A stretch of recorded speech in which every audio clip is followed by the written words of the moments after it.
tales for dark nights.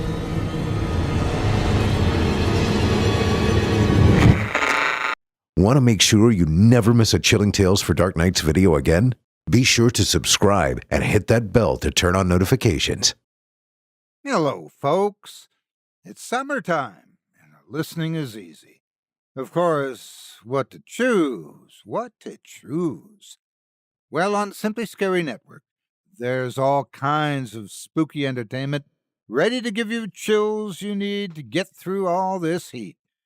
Don't miss the latest episode of Chilling Tales for Dark Nights, airing on Mondays. And, of course, don't forget Horror Hill with Eric Peabody, Fear from the Heartland with Paul J. McSorley, and Drew Blood's Dark Tales.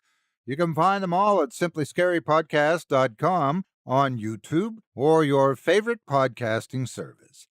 Or be sure to visit the chillingtalesfordarknights.com website and become a patron and hear extended episodes from our vast audio archive. Grab a cool drink, sit a spell, and join us for a scary good time. We're waiting on you.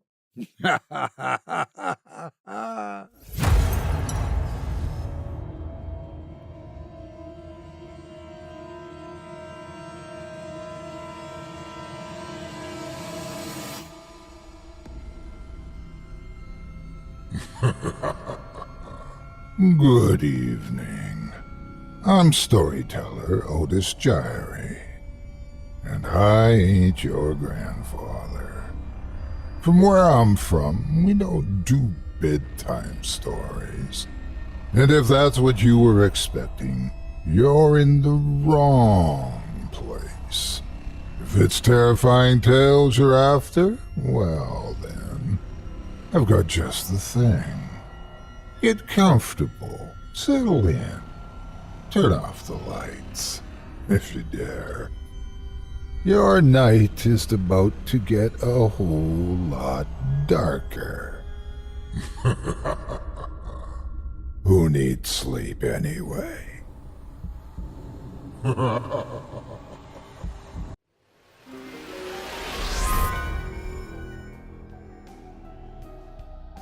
From the gas pump to the grocery store, your utility bills and favorite streaming services, inflation is everywhere. Seriously, make it stop. Thankfully, there's one company out there that's giving you a much-needed break. It's Mint Mobile.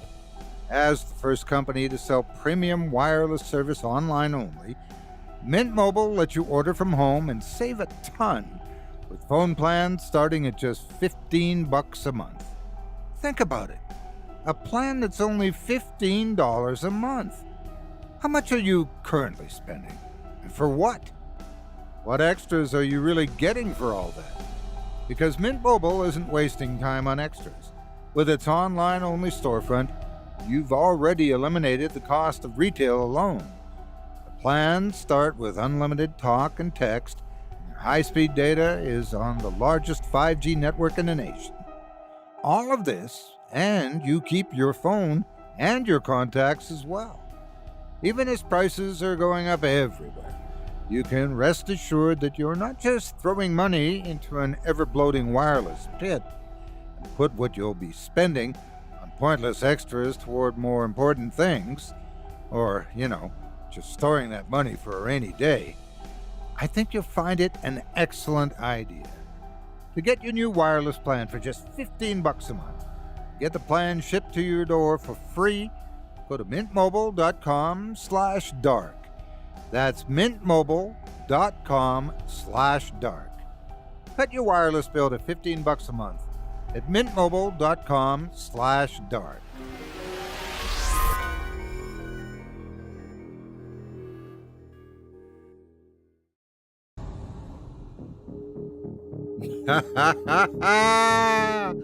Good evening. You're listening to Scary Stories Told in the Dark. Welcome, dear listeners, to Season 13, Episode 9. I'm your host, Otis Jiry, and in this episode, I'll be performing 3 tales to terrify you, courtesy of author Finn MacCool. Tonight we'll hear stories of drunken dealings, terrifying traditions, and purgatorial proceedings. You're listening to the standard edition of tonight's program, which contains the first spine-tingling story.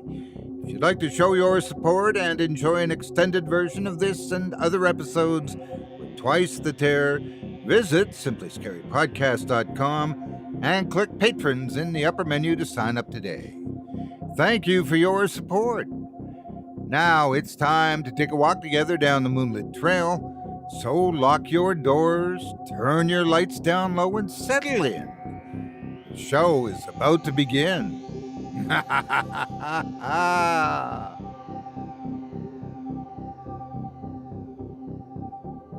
Many a wager has been made after a night of hard drinking, with some outcomes good, but many, well, not so good. Take our first story, in which a fellow used to numerous days of hard partying finds himself on the road to a small village where things aren't exactly what they seem, and a game of chance with much riding on the line. Without further ado, I present to you The Night I Drank with Stingy Jack. Have you ever heard of the legend of Stingy Jack? No?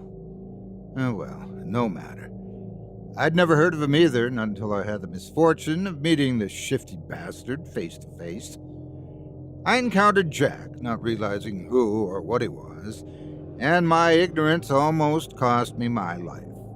Not just my life, actually, but also my immortal soul. Now, before I tell you my wee story, I might as well admit that I enjoy my drink. I know I'm an Irishman with a fondness for the booze. Big surprise, eh? Well, perhaps I'm a walking cliche, but I'm comfortable with who I am. Truth is, I feel most at home holding court at the bar, and I can't see that changing anytime soon. To be fair, I've eased up over the last few years as I approached the big 4-0. I can't party like I did back in my 20s. My days of weekend-long benders have mostly come to an end, and I've morphed into a semi-responsible adult, or at least a close approximation of one. Anyway, that's enough about me. I'm not here to tell you my story, not my life story. What I will tell you about is what happened to me 10 years ago in the back country of County Donegal. My experience that night was terrifying. I'd challenge anyone to come through a meeting with Jack without crapping their pants. Still, I'll admit to being pretty proud of my achievement on that fateful night. They say you should never try to trick a trickster. This may be good advice for most, but it took on the man who fooled the devil himself, beating him in a game of chance and banishing the sly bastard right back to where he came from. But I'm getting ahead of myself. Let me start at the beginning. It was the summer of 2010, and I was over on the west coast of Donegal for a music festival. I'd traveled down with a few mates, and basically it was just an excuse to get pissed and party hard. The weekend passed by in a drunken haze, and if truth be told, I remember very little about the festival. I do vaguely recall doing a pub crawl in the local village, and downing numerous pints of Guinness and shots of Jameson. We ended up back in our rented cottage and continued to party throughout the night. Now, I can't really remember this, but apparently I made a drunken pass at my mate's girlfriend at some point during the evening. I have no recollection of the event, but to be fair, it does sound like the kind of thing I'd do. In any event, my lewd behavior didn't go down too well with either party and resulted in some unpleasantness. I woke up the next morning in a trashed cottage with a stinking hangover and a black eye. My friends were somewhat disgusted by my bad behavior, and so had left without me. I can't really say I blamed them. But the upshot was that I was stranded in rural Donegal and somehow needed to make my way back to Belfast. There was a coach that went through the village each afternoon, so I bought a ticket. Then I made the decision to return to the local pub for a hair of the dog while I waited for the bus. In retrospect, this was probably a mistake. I barely made the bus and didn't stay on it for very long. Again, I don't recall exactly what I did on the coach. I tend to have blank spots when it comes to my drunken misdemeanors. And I may have puked on the floor, made lewd comments toward a female passenger, or thrown a punch at the driver. Or perhaps it was all three. I guess it doesn't matter much now. What I do clearly remember is being thrown off the bus along a lonely rural road, abandoned in the middle of nowhere. My phone was dead. Surprise, surprise, I forgot to charge the battery. And so I was forced to start walking. Now, many people will tell you how beautiful the Donegal countryside is. And I suppose it is in a rural and austere sort of way. And still, I'm not one for the outdoors at the best of times, and certainly not when I've been thrown off a bus in the middle of an empty land full of rolling hills and watery bogs. My head was throbbing and my whole body ached, but I had no choice but to suck it up and start walking. I noticed the ominous gray clouds in the sky above me, and sure enough, it started pissing down about 5 minutes into my walk. I didn't have a coat with me, and so soon I was drenched through to the skin, which only added to my misery. I'd been marching along the lonely country road in the pouring rain for close to 2 hours by the time I finally reached civilization, if indeed it could be described as such. I was rather perplexed when I trudged into the small village set alongside the lonely country road. I held no recollection of coming through this hamlet while on the coach, although, granted, I hadn't been paying too much attention. Villages in the west of County Donegal tend to have a rustic feel to them, with most looking like a throwback to a previous era. Nevertheless, there are usually some signs of the modern world to be found, such as petrol stations, electricity pylons, an ATM, or a shop or post office with modern signage. But not here. This tiny hamlet consisted of a few small stone-walled cottages with traditional thatched roofs and chimneys churning up black smoke from turf fires. There were about a dozen cottages in total, all of a similar size and design. There were no signs of life inside of any of the cottages, with each house having its curtains drawn and with no lights or sounds coming from within. There were no shops in the small hamlet, not even a parish church. In fact, there was only one business of note which appeared to be the hub of this tiny community, a public house. From the outside, the pub appeared old-fashioned and run down. The sign above the door was worn out and shaded, bearing a crudely painted motif. The pub was simply called Jack's Place, which I assumed was a reference to the licensee. Most of the pubs in rural Ireland were family-owned and run.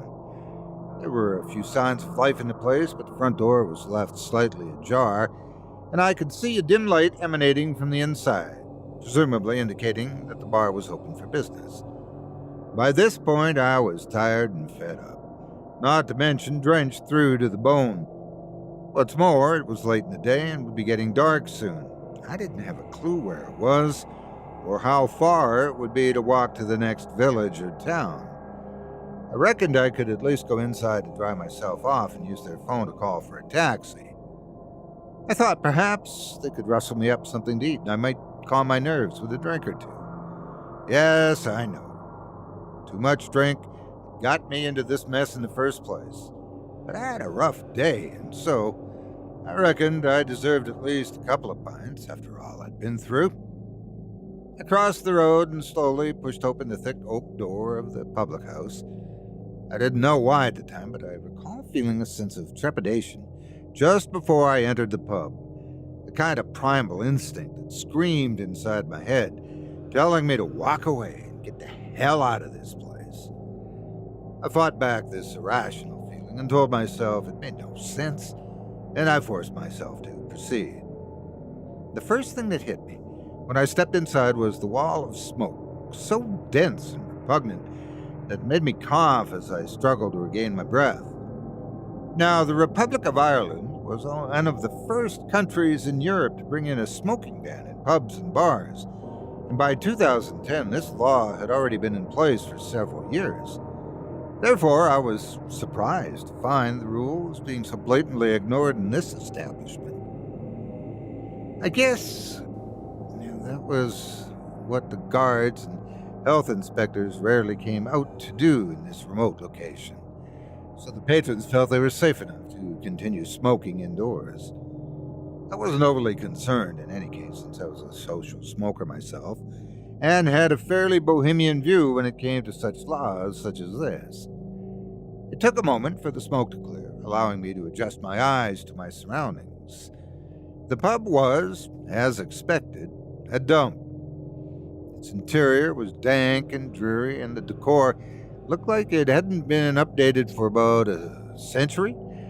Now, regular pub patrons will know that many modern establishments go for the retro look, stocking bookshelves with old hardbacks and filling their walls with antique memorabilia and the like. This wasn't one of those places.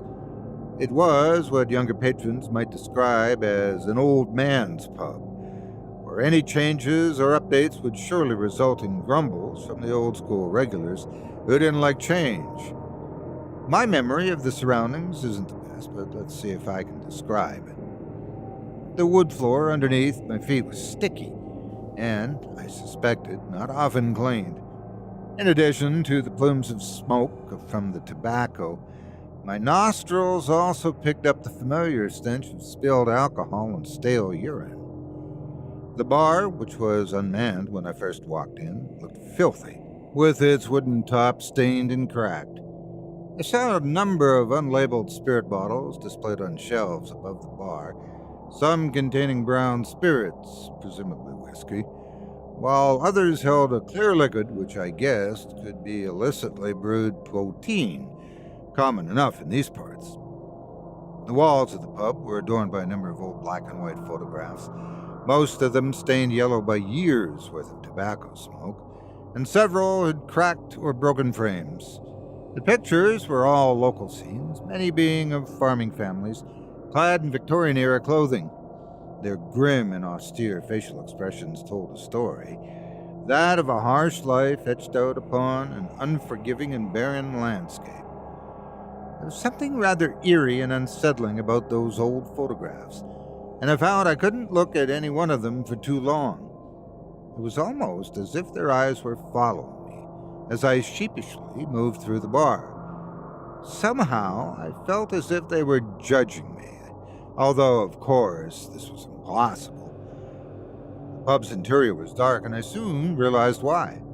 There were no electrical lights anywhere inside the building, only the illumination coming from a number of its lit candles placed on the tables and bar top, and a turf fire burning in an old-fashioned fireplace at the far end of the room. I glanced across at the booths facing the bar, noticing there were currently a grand total of 3 patrons drinking and smoking, but otherwise not interacting with each other in any manner. At the first table sat 2 older men, both of whom I recognized were in their late 60s or early 70s. Both had weathered faces and thinning gray hair, and they both wore tweed jackets, shirts, and ties, looking as if they'd come straight from an evening mass. The men were nursing pints of stout in an old-fashioned glass and smoking from their pipes. Both looked up at me with hostile suspicion in their eyes, as if I was an alien invader who suddenly stepped into their world uninvited. I nodded to the men and said hello, hoping to diffuse some of the tension, but neither responded to my greeting. Instead, they continued to glare accusingly at me, making me feel extremely uncomfortable. I lowered my head and walked on. The lone occupant of the next booth along was a middle-aged woman dressed entirely in black, her eyes cast down to an empty whiskey glass sitting on the table in front of her as she took long drags from a cigarette and sobbed softly. She looked up as I passed, her eyes filled with tears, and her cheeks puffed up and red. I saw her upper lip tremble and thought she was going to speak, but instead she lowered her head, once again hiding her tear-filled face. Clearly the woman was upset and wondered if I should say something. But I never was too good at that emotional crap, and, frankly, it wasn't my problem, so I moved on. I stood in front of the fireplace, enjoying the heat of the flames, and hoping to dry off my wet clothes after hours spent trudging through the heavy rain. As I warmed myself, I looked over at the unattended bar and called out, saying, "Any chance of some service out here?" There followed a moment of awkward silence before a girl emerged from a back door behind the bar.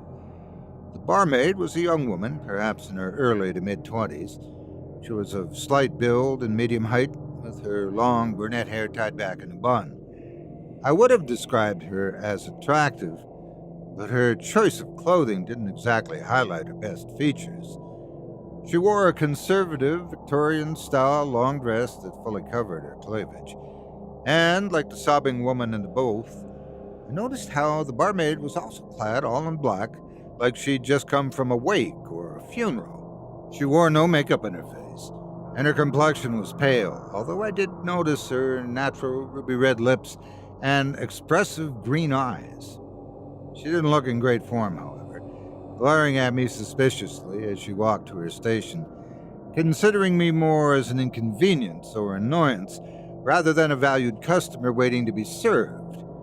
This wasn't exactly the warm welcome I would have liked, but I've always considered myself something of a smooth talker, and so I reckoned I could win her over.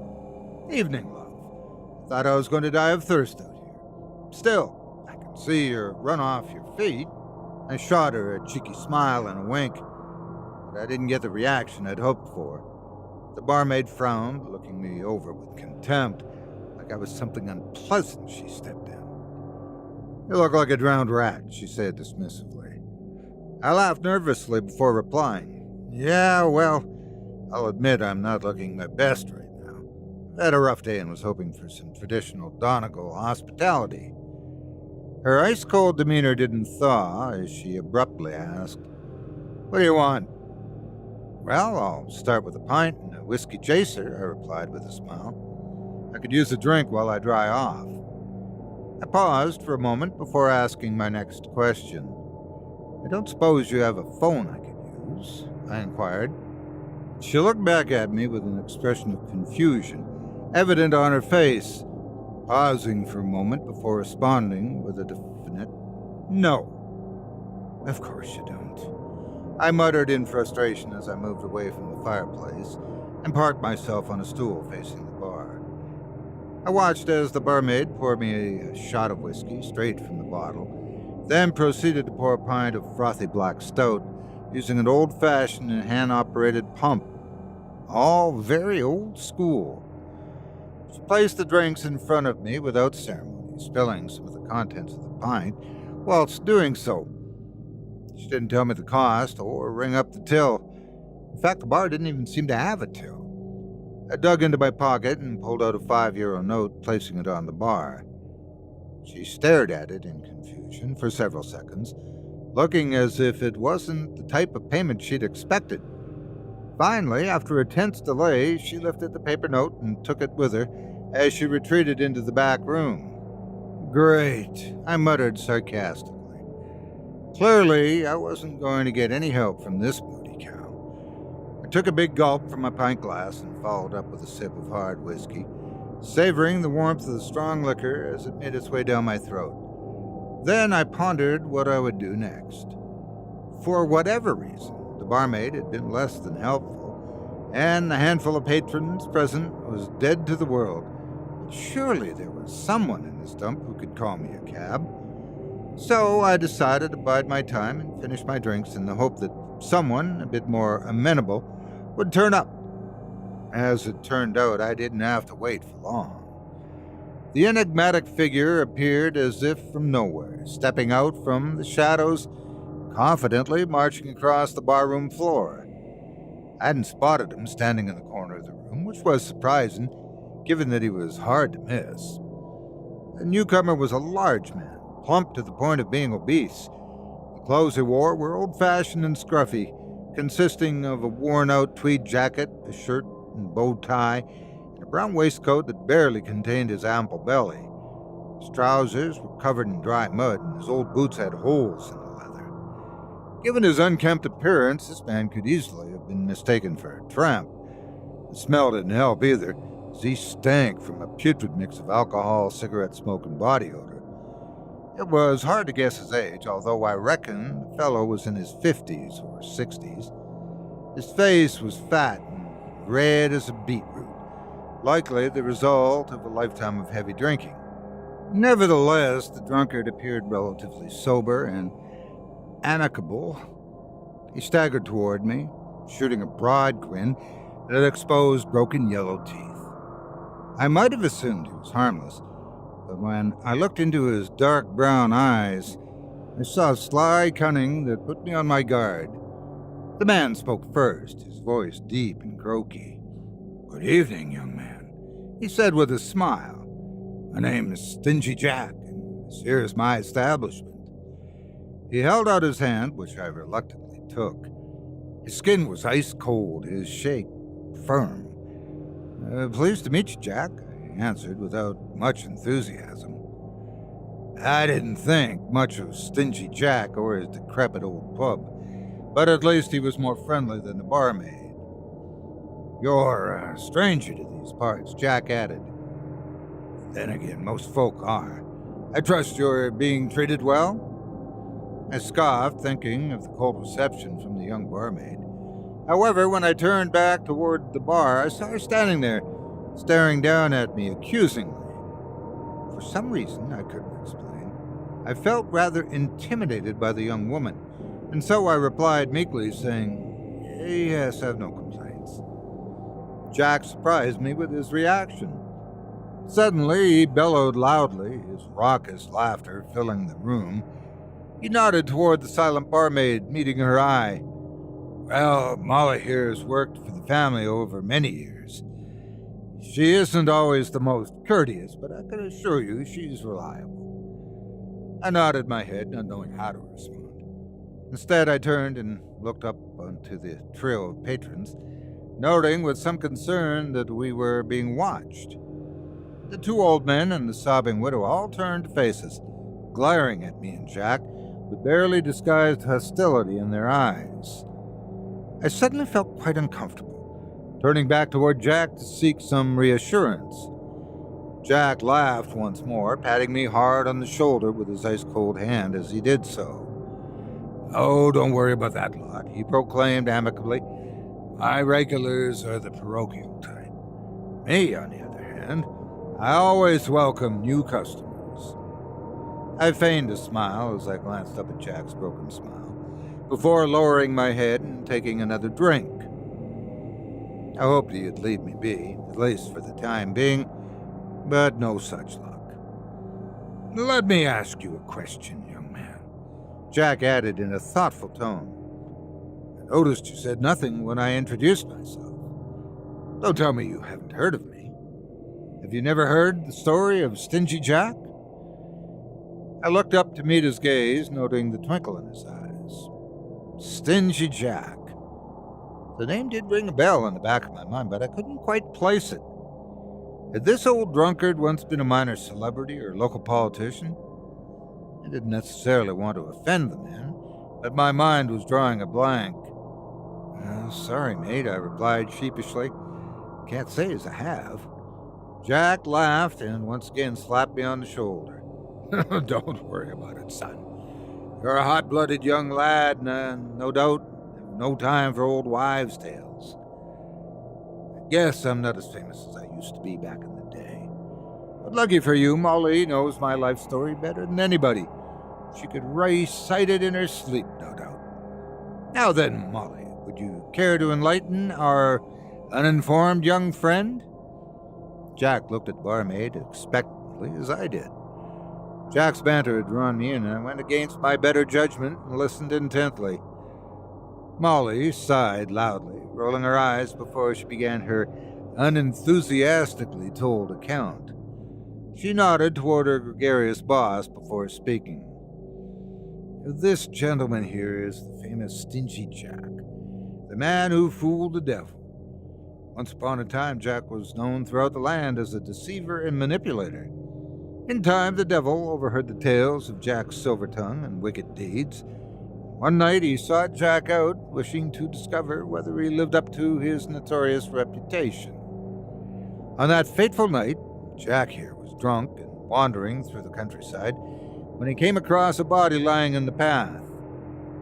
The unscrupulous Jack tried to rob the stricken man, only to discover he was the devil in disguise.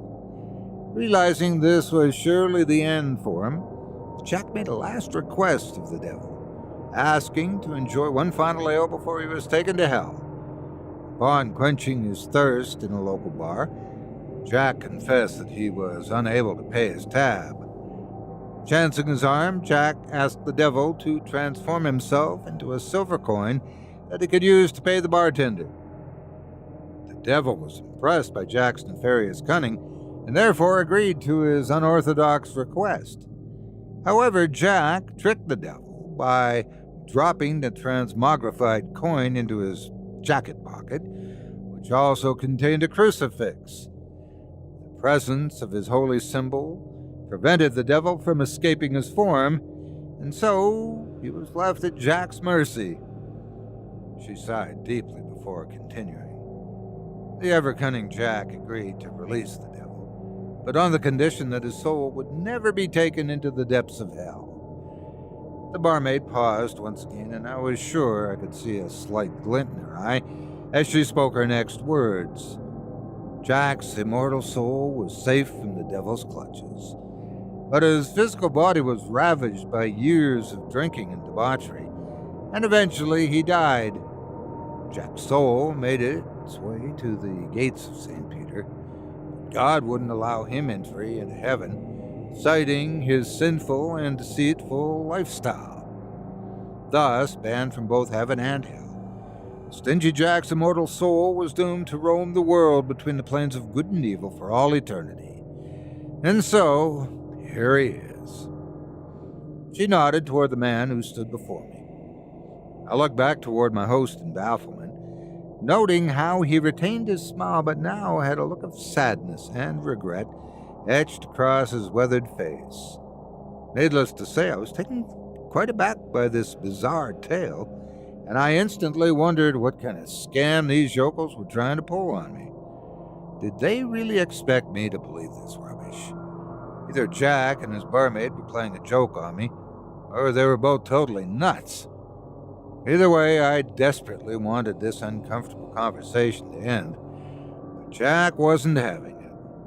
"So, what do you make of my sorrowful tale, young man?" he asked. I shrugged my shoulders, trying to think of an answer that wouldn't push this potentially crazy person over the edge. "Well, Jack, the devil in that story sounded like an idiot." I looked up at Jack with a smile on my face, hoping my joke would diffuse the tension. Thankfully, my ploy worked, as Jack bellowed out laughter and spoke in agreement. "Oh, too true, young man, too true. But you forget just how persuasive old Stingy Jack can be. I'm the type who could sell snow to the Eskimos." He laughed again as I took another swig from my drink, draining my pint glass and downing what remained of my whiskey. Jack noticed how my glasses were now empty and motioned to his barmaid, saying, "Our new friend needs another round." I shook my head and waved in the negative, trying to be polite but firm as I replied, "Well, no, honestly, Jack, I really shouldn't." Jack did appear somewhat put out. He frowned and his smile faltered ever so slightly as he spoke. "You don't seem like the type to turn down a drink. What is it that you want, son?" I thought about this for a moment and considered regaling Jack with the tale of my misfortunes during the course of the weekend, but in the end my answer was a simple one. "I just want to get home, Jack," I said softly. Jack's grin widened once again, and he nodded his head in the affirmative, acting as if he'd expected me to give this answer all along. "Of course," he bellowed. "You want to get home, and who can blame you? Isn't that what we all want at the end of the day? To have a place to return to, a place where we feel and belong safe." He paused for a moment, looking thoughtful as he considered his next words. "I'll tell you what, son. What would you say if I could give you what you want? I can help you get home, and I'll even throw in a large whiskey on the house. The stiff one for the road, as they say. What do you reckon, young man?" placed his cold hand on my shoulder, causing me to wince ever so slightly. Jack's offer sounded great on the surface, but I didn't trust the man, and the whole situation felt off. I answered shrewdly, saying, "That's very generous of you, Jack, but I can't help but feel there's a catch involved." For a fleeting moment, I worried I'd gone too far, so I was almost relieved when Jack laughed aloud and slapped me on the back once again. "There are no flies on you, son, is there?" he acknowledged whilst raising his hands in a mocking defensive gesture. "Well, you've heard my story and probably guessed that I'm not the altruistic type. That said, I've always enjoyed a good wager. Are you a gambling man yourself, son?" I shrugged my shoulders before replying, "I have the odd flutter." Jack laughed once again. "Sure you do, young man. I bet you've got quite the poker face, too. I'd love to play cards with you sometime, but alas, I don't have the time." I'll confess I was intrigued by this point. Despite his shabby appearance, Jack was charismatic and was successful in drawing me in.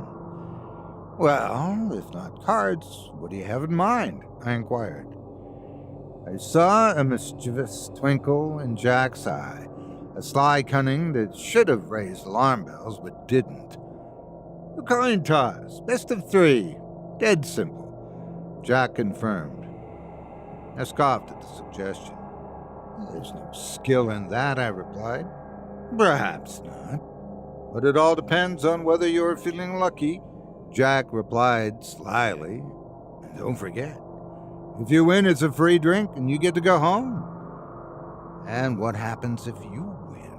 I asked suspiciously. "What do I stand to lose?" "Oh, nothing much," said Jack with a cheeky grin on his lips. "Just your immortal soul." This time it was my turn to laugh. I'll confess, this was the last thing I expected to hear. "My soul?" I exclaimed. "Are you serious, mate?"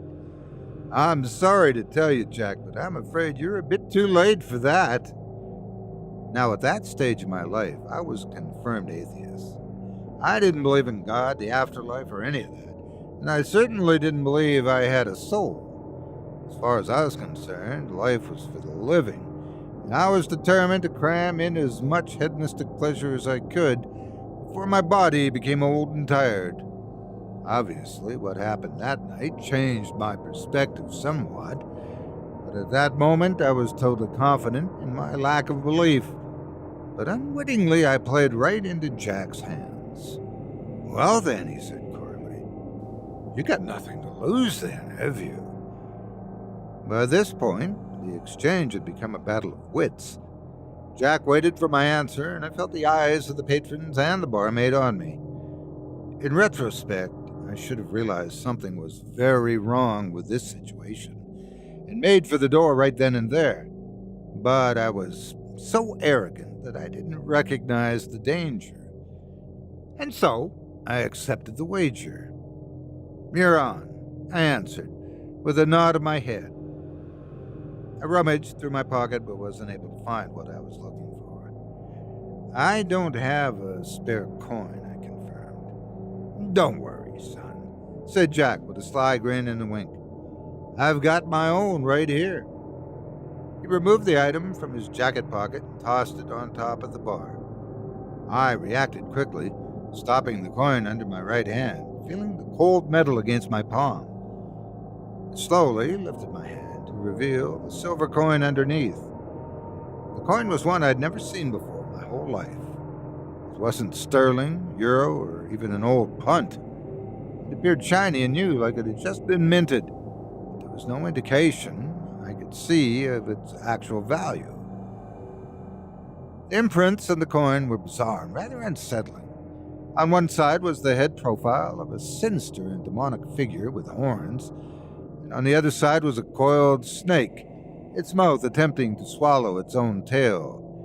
The words engraved on both sides were in Latin and read, "Mors vincit omnia."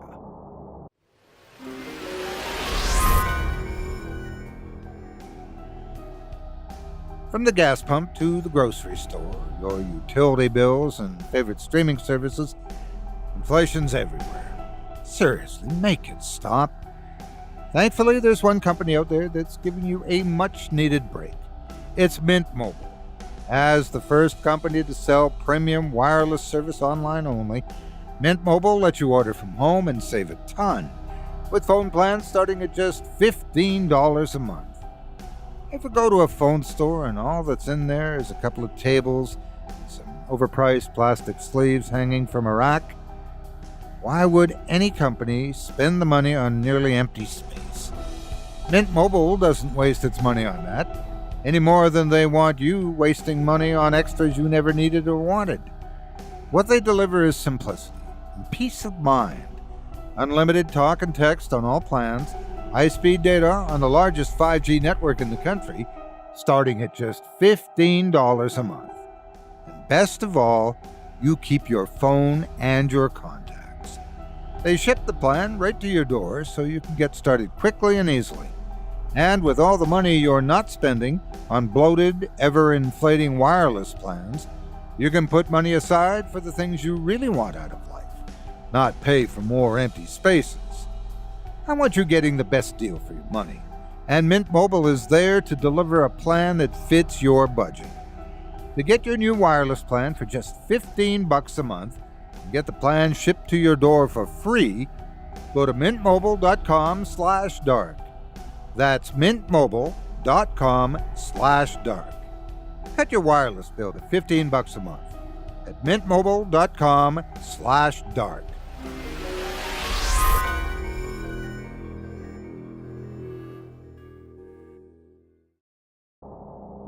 I stared at it blankly for a moment before suddenly realizing the significance. Ah, I see, I added with a sarcastic laugh. This is the devil, isn't it?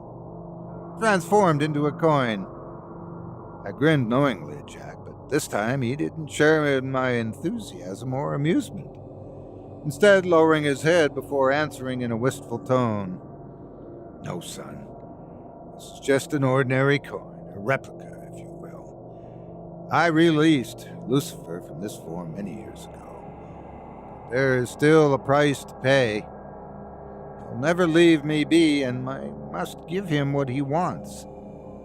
He paused briefly, lifting his head and grinning once again as he reestablished his cheerful persona. But that's not your problem, is it, young man? And I do believe we have a game to play. He leaned in to pick up the coin from the bar top, carefully balancing it on his thumb. Heads or tails, your call. Now, I know what you're all thinking. Why would I risk my fate on something as arbitrary and unpredictable as the toss of a coin? Well, at that point, I reckoned Stingy Jack was either a drunken crackpot or, at worst, some kind of con man. Either way, I reckoned I was savvy enough to deal with him, and I thought playing this silly little game might be my best chance of getting out of this dump. I didn't think I was in any real danger. Certainly didn't believe I was risking my soul. And so I nodded in agreement and answered, heads. Jack's smile widened, and I saw a wicked glint in his eye that made me feel uneasy. At that moment, Jack reminded me of a spider with a fly caught in its web, and I was the fly. But I reckoned it was too late to back out now. Just had to hope for the best. The tension inside that small bar room suddenly became unbearable. Ollie, the barmaid, and the three old patrons were all watching intently, as if there was nothing else in their little world other than Jack, me, and the coin. I held my breath as Jack casually flipped the coin, and I watched in fearful anticipation as it spun in the air. It seemed to take an age to come down, falling into Jack's waiting hand. He looked down, his eyes widening in excitement as he revealed the coin to me. Tails, the serpent. 1-0 to me, Jack proclaimed gleefully. My heart sank. I felt I'd made a terrible mistake. It was going to cost me dearly. It seemed like all my bad life choices had finally caught up to me. and I thought I was going to be sick as I helplessly watched Jack toss the coin for the second time, knowing that the outcome could well doom me for all eternity. Jack caught the coin, frowning with disappointment as he looked upon it. I glanced down and, to my great relief, saw the devil's head staring back at me. Thank God, I thought, but didn't say that. 1-all. I was still in it, but everything would come down to this final toss. Jack looked down upon me. His grin and cheerful demeanor had gone, replaced by a look that was deadly serious. "Are you ready for this?" he asked me. I nodded my head meekly. I certainly wasn't ready, but I wanted this to be over, one way or the other. I saw Jack flipping the coin, my head spinning as I watched it fall. My heart almost stopped as I forced myself to look into Jack's open palm. What I saw was the devil's head staring back up at me. Heads! Were my eyes deceiving me? No, there was no doubt. 2 heads against 1 tail. I was victorious. Holy crap! I exclaimed in a burst of excitement. I did it! I won! I glanced up at Jack, expecting him to be gracious in defeat, but he was anything but. His face betrayed his barely contained rage, his eyes screwed up and cheeks burning a bright red. He didn't speak to me directly, but instead snarled through his clenched teeth, conveying an order to his barmaid Molly. "Get this bastard his whiskey," he growled. "He can drink it and then get the hell out." I was angered by his remark. I won his stupid little game fair and square. What right did Jack have to treat me like this? Without thinking, I opened my mouth to challenge him. "Jesus, you're a bloody sore loser, Jack. What the hell's your problem, old man?" I regretted my ill-considered words as soon as I'd spoken them. To say Jack didn't react well would be a vast understatement. He came in close to me, his eyes filled with unholy fury. The words he spat at me were full of raw hatred, as if I'd suddenly become his worst enemy. "You arsehole, you little bastard," he growled. "You think you're so damn clever, don't you? Well, let me tell you something, scumbag. Never try to trick a trickster. I eat the likes of you for breakfast. You're nothing to me, just another dumb mark. Oh, you may have won this round, but I'll get you in the end. Mark my words, you son of a bitch. Stingy Jack always gets his man." I was left gobsmacked by Jack's sudden change and stung by his angry tirade. I recoiled on my bar stool, raising my hands defensively. I felt sure he'd strike me, but he didn't. Instead, Jack took hold of the silver coin and furiously threw it into the open fireplace. What happened next defied any logical explanation. Suddenly, the flames spread rapidly, quickly engulfing the fireplace before expanding to consume the entire back wall of the barroom, fiercely burning through everything that stood in its path. I felt the heat from the flames burning my skin. I kicked back my bar stool, retreating from the rapidly growing inferno. Inexplicably, Jack did not retreat from the flames. Instead, he walked straight toward them, showing no indication of discomfort or fear. I felt sure that the whole place would go up in smoke in a matter of minutes, so I knew I had to get out of there. At that moment, I glanced across at the 3 patrons, the old men, and the widow, and then across to Molly, the barmaid. What I saw was horrifying. All 4 stood facing me, completely ignoring the fire raging behind them. Their faces were now a ghostly pale, and their eyes had turned jet black. Every one of the 4 had their mouths open so wide that it seemed like their jaws had been dislocated. Then they all started to scream. The unholy sound these ghouls emitted was horrific, piercing and high-pitched and unlike anything I'd ever heard in my life. Their cries were otherworldly, so sorrowful and full of pain. I covered my ears but could not drown out the terrible sound. Meanwhile, the fire raged on, the smoke stinging my eyes and filling my lungs. I struggled to see Jack through the smoke. By now, he was fully engulfed by the flames, and yet the fire did no physical harm to him. He didn't burn, but merely melted into the inferno. But before he left this world, he turned his head and offered me some sinister parting words, saying, "We will meet again."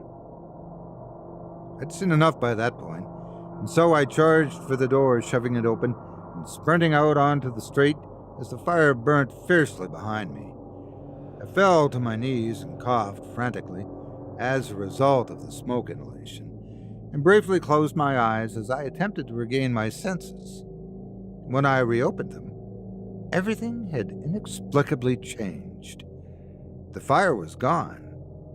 I don't mean it had burnt itself out. It had literally disappeared, with not even a burning ember left behind.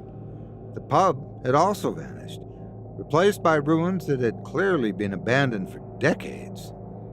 There was nothing there except for bare stone foundations, weathered after years of exposure to the elements. I frantically looked around and discovered the entire village had also mysteriously vanished, with nothing left but long abandoned ruins. There was no sign of Jack, Molly, the patrons, or anyone else for that matter. I was all alone with nothing but the night sky and stars above me. That was 10 years ago now. Evidently, I survived my encounter with Stingy Jack, making my way home and attempting to put the bizarre and inexplicable event behind me. I'd like to say that night was a life-changing event, but alas, it was not. To be fair, I did try to turn around my life, but I soon fell back into my old bad habits. A leopard can't change its spots, and I've long accepted that I'll never be a good person. What can I say? I get bored too easily. I never told anyone what happened that night, not until now. So why have I broken my silence? Well, it's because of what happened to me a fortnight ago. I was having a quiet pint in my local, sipping on my beer as I half-watched a football match on the big screen. It was a normal night with nothing out of the ordinary. That is, until I spotted a solitary silver coin resting on the bar top. I reached out for it, my hand shaking as my heart beat faster in nervous anticipation. As you've probably already guessed, it was Jack's coin, complete with the devil's head, snake, and the Latin words, which I now know translate as "Death conquers all." I know what this means. Jack told me we'd meet again, and I know he's coming back for me. I don't know where or when, but I have no doubt he will find me soon enough. But I'm not afraid. This time, I'll come prepared with knowledge. When he challenges me, I'll choose the game and make sure it's something I'm good at it. And I won't just ask for a drink, a safe passage home this time. When I win, I'll demand a real prize, immense wealth, fame, women, or perhaps the chance to relive my youth. The possibilities are limitless. I'll beat Stingy Jack again, and I'll get everything I ever wanted in return. So, wish me luck. Not that I'll need it. I'll see you all on the other side.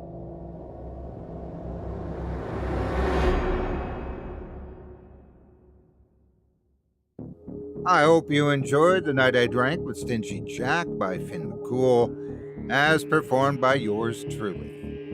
If you've enjoyed what you've heard tonight, I'd like to remind you just one last time that tonight's featured authors can be found by visiting our website. Just visit simplyscarypodcast.com/MacCool. That's simplyscarypodcast.com/MCCOOL. If you'd like to hear more stories where just desserts are just around the corner, be sure to check out his Harsh Worlds anthology, available for sale on Amazon. Thanks again for your support of this show and tonight's featured author. Now, before we go, I'd also like to take a moment to thank you personally for joining me on this episode of Scary Stories Told in the Dark. If you've enjoyed what you've heard on today's program, please take a moment to stop by our iTunes page or wherever else you listen to your favorite podcasts and leave us a 5-star review and a kind word. It makes a huge difference, and it would mean a lot to us. If you'd like to hear a premium extended edition of tonight's and all of our other episodes, featuring Twice the Terror, visit simplyscarypodcast.com today and click the Patrons link in the menu at the top of the screen. You'll find yourself at chillingtalesfordarknights.com, where you can purchase season passes for this podcast and our other quality storytelling programs.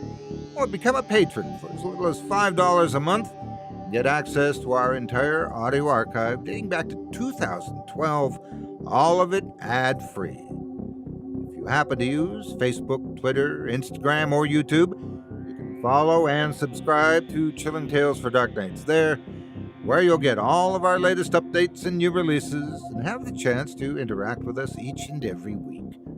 You can subscribe to me on YouTube as well at the Otis Jiry channel, where you'll find releases of my series, Horror Storytime, dating back to 2014.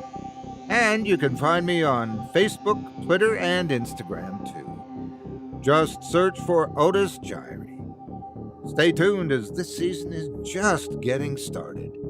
Until next week, stay spooky and get some sleep, if you can.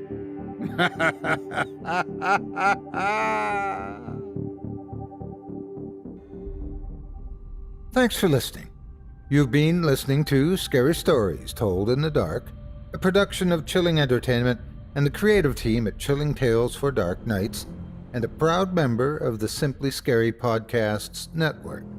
Visit simplyscarypodcast.com today to learn more about our network and our other amazing storytelling programs. Tonight's program was hosted, and its featured stories performed by yours truly, Otis Jiry. Selected stories have been adapted with the kind permission of their respective authors. Original music provided by Luke Hodgkinson and Jesse Cornett. Sound design and final mixing and mastering provided by executive producer and director Craig Groshek. Program's artwork and logo by David Romero. If you're looking for some fresh tales on a daily basis while waiting for the next podcast, check out my YouTube channel, the Otis Jiry channel, and my extensive collection of narrated tales there. Simply search on YouTube by my name and you'll find me. And don't forget to subscribe and press the bell notification icon to get my latest releases. Got a scary tale of your own that you'd like performed? I take submissions. Email it to me today at otis@simplyscarypodcast.com to have your terrifying tome considered for production in a future episode of this show. That's otis@simplyscarypodcast.com. If you've enjoyed what you heard on tonight's program and are joining us on your favorite podcast app, subscribe to us to be sure you never miss an episode, and leave a 5-star review and a comment. Your feedback means a lot to me. You can also follow Chilling Tales for Dark Nights and yours truly on Facebook to connect anytime and get the latest updates on this and other programs and my channel. If you're listening on the Chilling Tales for Dark Nights YouTube channel, do us a favor and hit the subscribe button and the bell notification icon for ctfdn as well to get more spooky tales from me and the crew and another episode of this program each and every Wednesday. And don't forget to hit that thumbs up button to tell us how we're doing and leave a kind word or a request. And don't forget to visit us at chillingtalesfordarknights.com and consider supporting the team by becoming a patron. In addition to helping us out, you'll get exclusive access to our audio archive and ad-free downloads of all your favorite stories, including those you've heard on this program. As for me, I'll be back next Wednesday with more terrifying tales to keep you up all night. But that's all right. Who needs sleep anyway?